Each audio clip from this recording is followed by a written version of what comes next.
जैसे कि हम लोग जो है इसके पहले जो है क्वेश्चन पढ़ चुके हैं, फिर अगला क्वेश्चन जो है हम लोग का ये रहा, ठीक है। फिर हम देखते हैं इसमें क्या कह रहा है कि एक गुब्बारा जो सदैव गोलाकार है। एक गुब्बारा कैसा है बेटा? गोलाकार है, ठीक है, और गोलाकार है, उसमें कह रहा है उसकी त्रिज्या परिवर्तनशील है। परिवर्तनशील का मतलब क्या होता है बेटा? समझते हैं पहले, ठीक है। परिवर्तनशील का मतलब होता है बदलता रहता है। क्या होता रहता है? बदलता रहता है, ठीक है।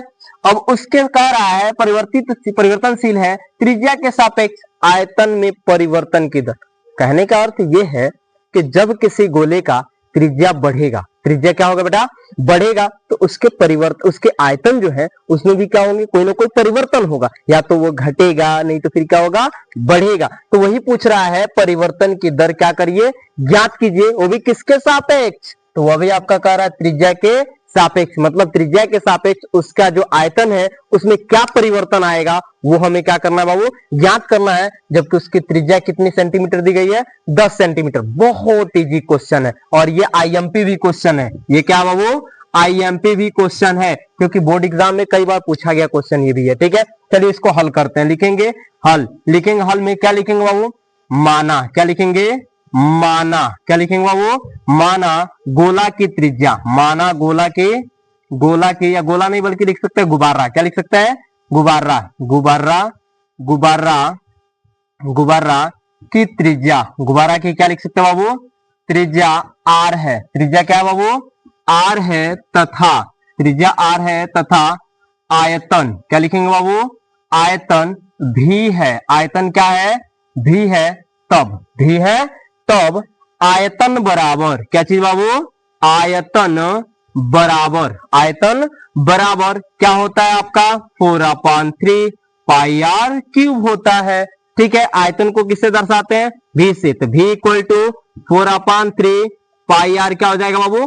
क्यूब हो जाएगा। लेकिन हमें क्वेश्चन में कह रहा है किसके सापेक्ष? त्रिज्या के सापेक्ष निकालना है। तो लिखेंगे यहां पर त्रिज्या, यानी लिखेंगे आर के सापेक्ष, आर के सापेक्ष अवकलन करने पर, आर के सापेक्ष अवकलन करने पर, अवकलन करने पर, अवकलन कर दीजिए बाबू। जब अवकलन करेंगे तो क्या आएगा? डीवी अपन क्या आ जाएगा बाबू? D R. डीवी अपन क्या आ जाएगा? D R equal to D अपन क्या हो जाएगा? डी आर, और क्या आ जाएगा? 4/3 पाई आर क्यूब आ जाएगा। पाई आर क्या आ जाएगा बाबू? क्यूब आ जाएगा, ठीक है। ये कांस्टेंट है, ये दोनों क्या है? कांस्टेंट है। ये बाहर आ जाएंगे तो 4/3 और क्या आ जाएगा बाबू? पाई इनटू। अब इसका हम अवकलन करेंगे, किसके सापेक्ष कर रहा है? आर के सापेक्ष। तो इसका मतलब क्या हो जाएगा बाबू? 3r² इंटू डी आर के सापेक्ष कितना आ जाएगा? 1। वैल्यू पुटअप कर दीजिए यहां पर। जब वैल्यू पुटअप करेंगे तो क्या आएगा? तो 4/3, 4 अपन क्या आ जाएगा बाबू? 3। पाई का मान आप जानते हैं 22 बटा क्या होता है बेटा? 7 होता है, इंटू 3 इंटू आर का मान कितना दिया? 10। तो 10 का क्या कर देंगे? स्क्वायर। अब 1 से मल्टीप्लाई करेंगे तो 1 ही आएगा। 1 से मल्टीप्लाई करेंगे क्या आएगा बाबू? 1 ही आएगा। तो इसका मतलब ये क्या हो जाएगा? 4/3 इंटू 22 बटा कितना हो जाएगा बाबू? 7। यहाँ पर 3 हो जाएगा, इसका स्क्वायर कितना हो जाएगा बाबू? 100 हो जाएगा। कितना हो जाएगा?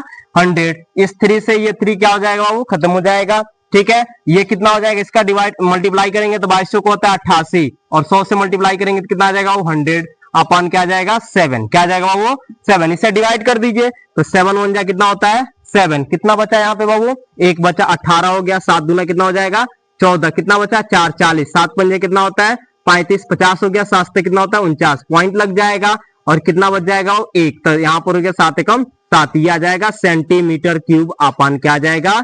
सेंटीमीटर। और ये हो जाएगा आपका आंसर। ऐसे ही वीडियो पाने के लिए आप जो है हमारे चैनल को सब्सक्राइब कर लीजिए और बेल आइकन प्रेस कर लीजिए, ताकि आने वाले वीडियो का हर एक नोटिफिकेशन आपको मिलता रहे, ठीक है।